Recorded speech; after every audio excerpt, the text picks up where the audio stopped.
This is another public service message that's presenting to the state of Michigan, the local municipalities of the state of Michigan.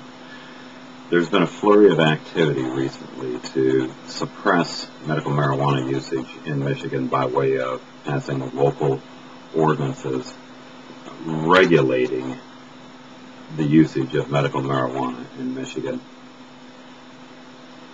Let me point out to the people in these municipalities that this is a state referendum that was passed, the Michigan Medical Marijuana Law. And it is illegal to try to regulate or undermine that law by passing local initiatives.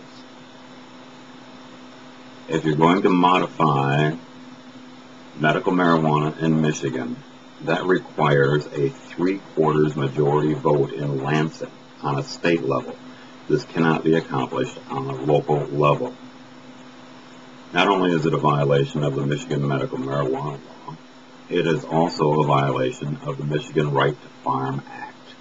And under the Michigan Right to Farm Act, when we sue, we are entitled to collect all lawyer fees, any pain and suffering, financial damages, and any other kind of damages. But the big thing is the lawyer fees. What these local municipalities are doing is that they are fully funding attorneys' IRAs. They're setting them up for life. They'll be able to retire after what they do to these local municipalities. Frankly, I think they deserve every penny they get in the process of doing so. The Right to Farm Act in Michigan is the strongest Right to Farm Act in the entire United States. It has been tried before the Michigan Supreme Court, and it's been tried before the United States Supreme Court. No local unit of government can pass an ordinance that restricts the ability of someone to farm inside of that community. And that includes in residential areas. This law was specifically amended to allow farming to take place in the middle of Detroit residential areas. It is a very strong act and a very strong right.